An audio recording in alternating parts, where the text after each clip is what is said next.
Hey everybody, Sean here from BoredParacord.com, and I have a different thing. I'm not going to do a bracelet today. What I'm going to do is key fob. I haven't done a key fob in quite a long time, and it's a different design. It's called the gear wheel design, and let me show you what we're going to use today. We've got a thimble, a key ring.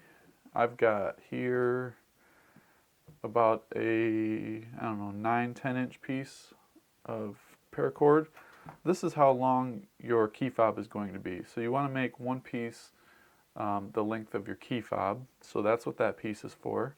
And then I have 3 feet of charcoal and 3 feet of neon orange that we're going to use for the design part of it. Everything you see in this video will be in the description below. I'll put links to each thing. And let's get started. Now I have the thimble and the keyring here. So in order to do this, what we need to do is get this thimble onto the keyring. And these come with an opening already here, but the opening is just a little too small. So what I had to do is use a pair of pliers and a fid and just kind of open this up just a tiny bit. You can get it on the keyring without doing it, but it is kind of difficult. But I just made it a little easier by doing that. So once you have your thimble on the, or the keyring on the inside of the thimble, just set that aside. And you can also open this up and you can get it on that way too. I did that before just to see if it could happen. Alright, so what we need to do is take our small piece of cord, and remember this is going to be the length of our key fob, so this is where you set the length of it. I'm just going to fuse these together so I have a continuous loop here. So let me grab my lighter.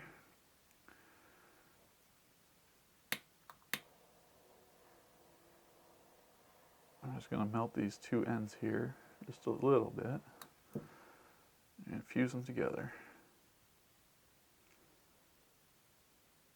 Give it a second here, and then I'm going to roll it in between my fingers. That was a little hotter than I thought it was. See, that's the thing with doing this. I can't see the flame. I can't see the flame of the lighter, so I can't tell if it's in the hot part of the flame or not. But yeah, I got my finger pretty good on that one. Alright, anyways. Okay, so I think I might have messed that up. Alright, so what this is going to do, this cord was supposed to go around the thimble, but now it has to go inside of the keyring too. So I have to open this keyring up and work the cord through the keyring. There we go. And we're going to just put that right over the thimble, just like that. See, the cord fits perfectly into these thimbles. And then we're going to start our weave at the bottom of the thimble right here. So it's going to be kind of hard for just a second to get everything going.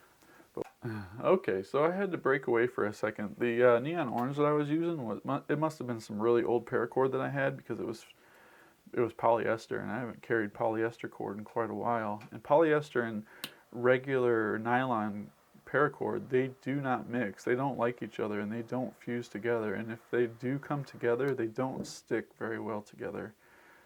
So I had to go and get some goldenrod, and these are both nylon, so they stick together very well. Just fuse those and run them through my finger, make sure they're nice and strong. There we go. Alright, so let's get started on this. So what we need to do is, you're going to have a color, and this might be better suited for a jig, but we're going to try it without a jig. So we're going to have one color coming up through the top. I just dropped my paracord. Okay. So grab your two ends here. Or I'm sorry, that's not right. You want to grab the fuse section here. And one of the colors is going to come up through the center, like so. And this is going to be kind of hard without the jig. Really what you just need to hold on to is the the thimble.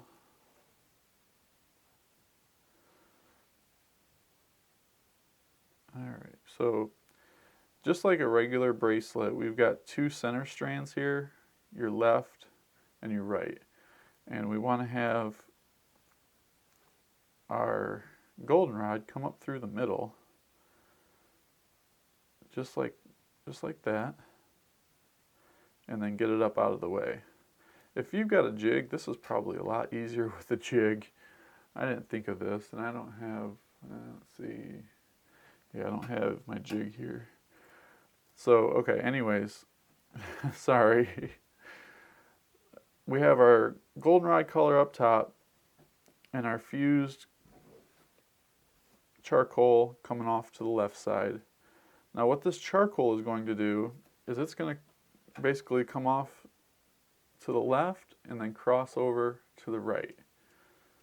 Now every time it crosses the center, the goldenrod is going to cross it and go either down through the middle or up through the middle, depending on which way you're going. And then it's going to go and get out of the way up top. Just like that. Now you're going to take your charcoal. Let me zoom in just a little bit here.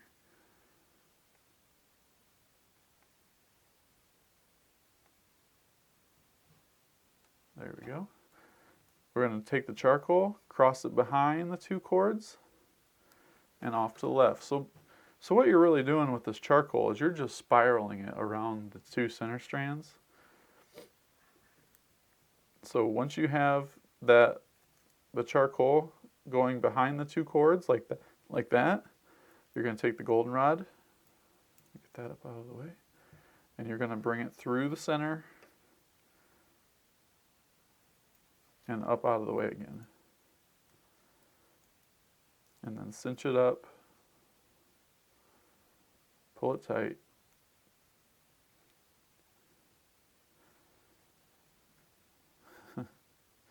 This is going to be a little difficult.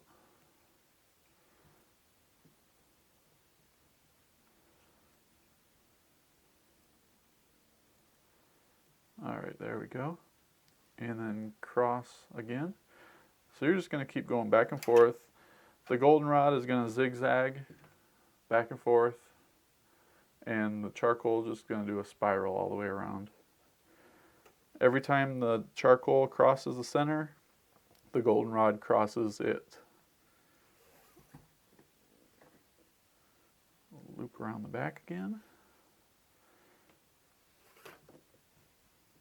Goldenrod comes up.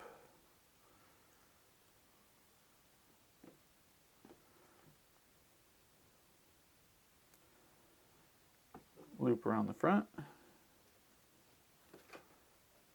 Goldenrod goes down.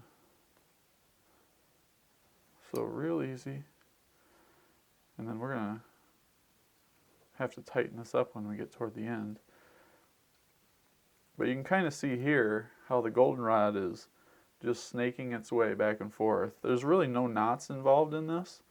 It's just a matter of getting everything nice and tight and right where you want it.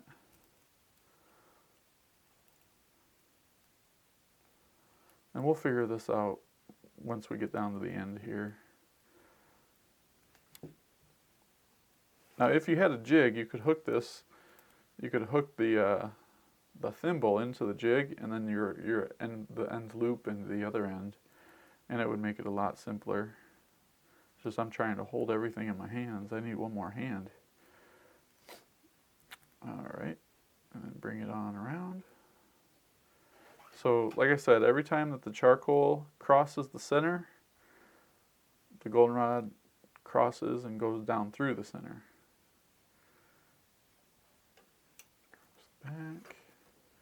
Well, I'm going to get down to the end. I'm pretty sure I'm going to need a fid once I get toward the end. So I'm going to be right back at that point. Okay, so I'm at the end here. The last thing I did was put the goldenrod down through the center. So I'm going to take I'm going to do one more pass of the the charcoal off to the left side, and I've already put so I've already got my fid on here. And the last thing I want to do is come up through the center, like I normally would, but I have to use the fid because it's so tight right there. And just pull that nice and tight. And what that's going to do, it's not only going to lock in the charcoal, but it's going to lock itself in right there too. And that's where we're going to cut and singe.